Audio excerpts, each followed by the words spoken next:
सलामुअलैकुम। तो हम पढ़े हैं जनरल पैथोलॉजी और माइक्रोबायोलॉजी के जो क्वेश्चंस पढ़े हैं मोस्ट कॉमन जो आते हैं।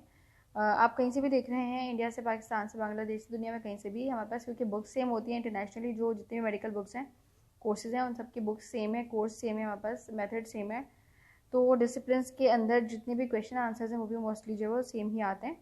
तो ये हमारे पास हमने एग्जैक्ट बुक में से क्वेश्चन लिए हुए हैं, बुक की लाइन उठाकर, और रेफरेंस भी दिया हुआ है। तो ये जो है मोस्ट रिपीटेड है, हर साल रिपीट होते हैं। अगर आप इनको देख लेंगे तो आपके एग्जाम्स में काफ़ी हेल्प हो जाएगी। इसको पढ़ना स्टार्ट करते हैं। कौन सा which of the following type of necrosis grossly opaque and chalky white.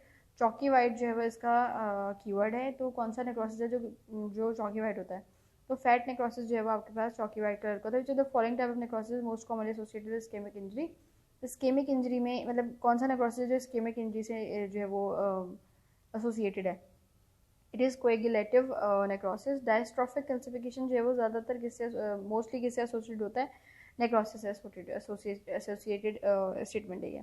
Localised area of ischemic necrosis is infarction.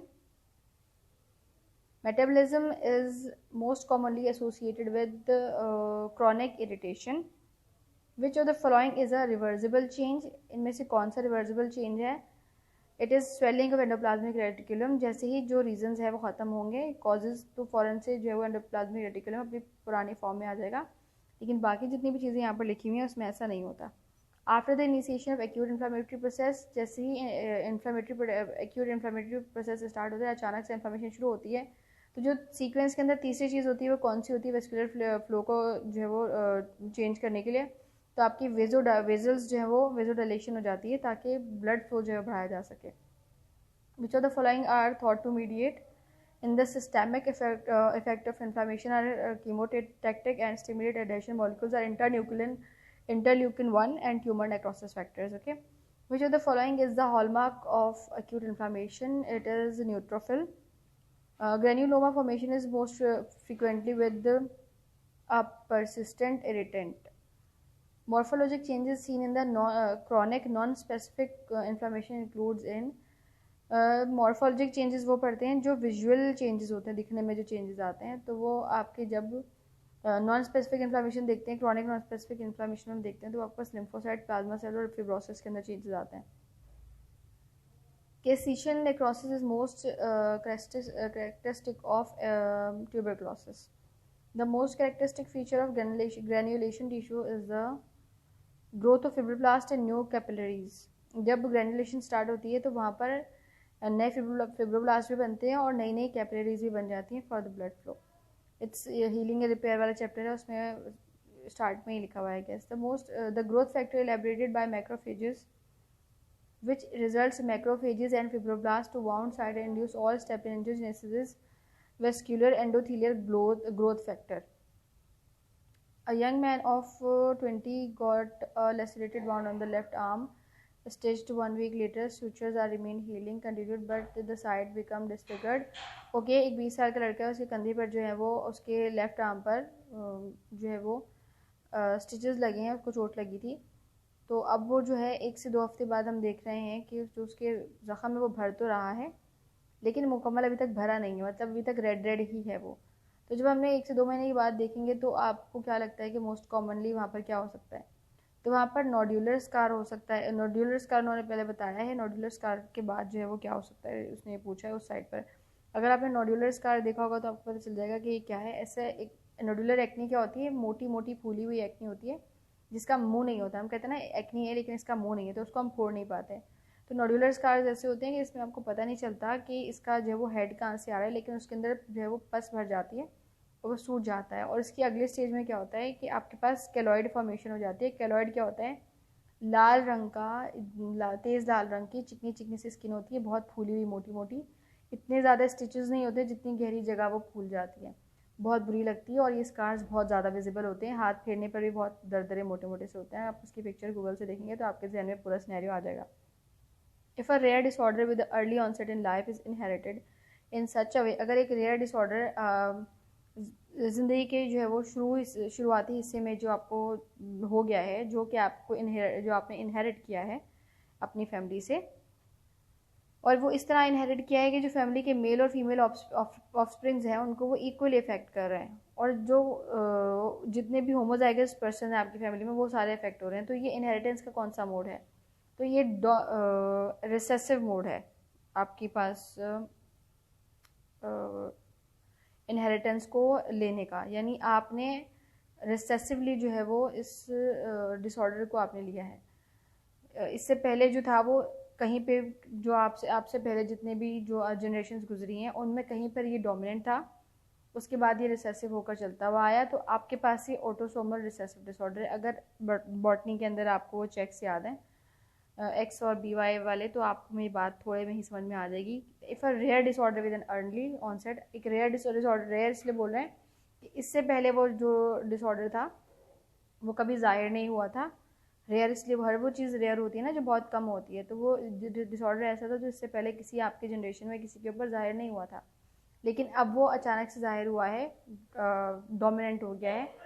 तो हमारे पास जो भी जितने भी डिसऑर्डर्स होते हैं वो दो ही कंडीशन में होते हैं, या तो वो डोमिनेंट होते हैं यानी वो ज़ाहिर हो रहे होते हैं, या रिसेसिव होते हैं, दबे हुए होते हैं और वो दबे दबे ही जीन्स के थ्रू ट्रैवल करते हैं। तो आपके पास जो डिसऑर्डर आया है जहाँ पर वर्ड रेयर लिखा हुआ है उससे आप समझ जाएं कि it is a recessive disorder. Recessive कौन सा? ऑटोसोमल रिसेसिव, क्योंकि ये होमोजाइगस पर्सन्स को हो रहा है। Okay, a 6-month-old baby with the blue eyes, decreased pigmentation of hair and skin and a strong mousy odor is brought to you on examination. There is severe mental retardation. What will be the enzyme deficiency? It's phenylalanine oxidase. हम इसको पाओ बोल के याद करते हैं, PAO, phenylalanine oxidase की जब भी कमी होती है तो उसके जितने भी सिम्टम्स हैं उन्होंने क्वेश्चन नंबर 17 के अंदर सारे एक साथ दे दिए हैं। A 39-year-old male developed a testicular mass which was removed and was sent to pathological examination along with additional studies. अब यहाँ पे जो along with additional studies लिखा हुआ है ना, ये देखने वाली बात है क्योंकि इसका जो आंसर है थोड़ा सा डिफरेंट है। Which of the following is the most compelling evidence that the lion is malignant? दो आंसर्स जिसके बनते हैं मेरे हिसाब से, ई भी हो सकता है, the patient is found to be infertile, क्योंकि जो है वो आपके पास टेस्टिकुलर मास है जो हमने पैथोलॉजिकल एग्जामिनेशन के लिए भेजा था और यहाँ पे मेलिग्नेंट वर्ड यूज़ कर रहे हैं वो। दूसरी चीज़ ये है कि X-ray shows 2 round nodules in the left lung, तो यहाँ पे इन्होंने जो आंसर दिया हुआ है वो डी दिया हुआ है जो कि बन नहीं रहा किसी तरीके से, पर क्योंकि उधर लिखा हुआ है कि अलॉन्ग विद एडिशनल स्टडीज़ की बात हो रही है तो हम डी वाला आंसर भी ले सकते हैं, लेकिन अगर हम सिर्फ क्वेश्चन को ऊपर से पढ़ें तो हमारे पास आंसर ई भी सही बन रहा है। तो रेफरेंस इन्होंने न्यूप्लेजिया दी है, तो answer is D. Which of the following pair does not correctly match with the tumour? तो यहाँ पे आपके पास hepatocellular carcinoma with hepatitis A virus, ये दोनों आपस में जो है वो कॉज नहीं है, मतलब हेपेटाइटिस ए वायरस जो है वो हेपाटोसेलुलर कार्सिनोमा का कॉज नहीं है, तो ये this one is wrong. Which of the following term refers to malignant tumour of mesenchymal origin? So it is sarcoma. ठीक है, सार्कोमा टर्म जो it refers to the malignant tumour of mesenchymal origin. Grading of cancer is based on which of the following? Cancer की grading हम किस तरीके से करते हैं? हम देखते हैं कि ट्यूमर सेल्स में डिग्री ऑफ डिफ्रेंसिएशन क्या है, एनाप्लेजिया देखते हैं, एंड नंबर ऑफ माइटोसिस देखते हैं, मतलब कितनी ज़्यादा डिवीजन हो रही है चेक करते हैं, तो इससे हम जो है वो ग्रेडिंग करते हैं कैंसर की। तो answer is D. The chemical carcinogen aflatoxin B1 drive from fungus which contaminants grain food mostly induces hepatocellular carcinoma. तो ये वाला जो रीज़न था वो था एफ्लैक्सोटॉक्सिन B1 और वहाँ पर जो है वो गलत लिखा हुआ था, तो सही वाला जो है वो आंसर ये है hepatocellular carcinoma. Which of the following is not a malignant tumour? It's leiomyoma. Leiomyoma is not a malignant tumour. Which of the following are most frequent site of venous thrombosis? Vein of lower extremity में जो है वो most commonly जो है वो Venus thrombosis हो जाता है। ठीक है, in a state of shock there is cardiovascular collapse. The main factor responsible for worldwide distribution of Entamoeba histolytica is usual stability of cyst in the environment. एक parasitology वाले चैप्टर में था कि भाई एंटामीबा जो है वो वर्ल्ड वाइड इतनी ज़्यादा फैली हुई क्यों है, इसका रीज़न क्या है? तो रीज़न इसका ये था कि ये जो है वो किसी भी इन्वायरमेंट में ईजिली जो है वो स्टे कर लेती है, स्टेबल हो जाती है, इसलिए ये ज़्यादा अरसे तक मतलब जिंदा भी रहती है। All of the following sticks are seen in the stool of amoeba dysentery except one. इनमें से कौन सी कैरेक्टरिस्टिक है जो अमीबा डिसेंट्री में दिखती है सिवाय एक के? तो घोस्ट सेल जो है वो अमीबा डिसेंट्री के स्टूल में नहीं होते।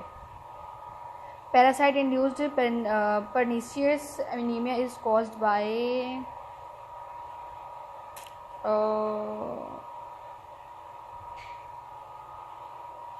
डायफिलाबोथ्रियम लेटम। ओके, अच्छा मुझे फॉर मी, मैंने आई गेस गलत पढ़ा होगा। For me the answer was E, but according to these, क्योंकि इन्होंने रेफरेंस भी दी हुई है, so answer is C. In malaria the form of plasmodium transport, किस तरीके से हमारे पास प्लाज्मोडियम ट्रांसपोर्ट होता है, तो गेमेटोसाइट्स के जरिए से जो है हमारे पास होता है। The host cell that harbours the adult parasite is called definite host. Which of the following statement is not correct regarding hookworm infestation? So it's E. Lukewarm infection can be diagnosed by finding trophozoites in the stool. So this question, this answer is wrong. तो यहाँ पे wrong वाला ही पूछा गया, तो this is correct. Which of the following is bacterial binds to Fc portion of immunoglobulin molecules? It's protein A. Okay. Which of the following is associated with the deficiency of third component of C3? It's pyogenic infection. Which of the following component enhances the binding of antigen-antibody complex in the macrophages? It's C3b. A secretory piece is attached to IgA in epithelial cells. Two tests are used to detect presence of HIV, that are ELISA and Western blotting. The general step in viral multiplication cycle are endocytosis, uncoating, replication, assembly and budding, and that is your option number B. ठीक है. Which of the following is serum component in the indicator of post infection? कौन सा serum है जिसको हम post infection जो indicate कर देता है post infection of immunity in hepatitis B viral infection? So it is anti-HBS, anti-hepatitis B viral infection. So it is anti-HBS D. Which of the following condition is not rightly against the causative agent? तो यहाँ पे वापस से जो option D है हमारे पास hepatocellular carcinoma, इसके आगे HDV लिखा हुआ है, तो ये गलत है.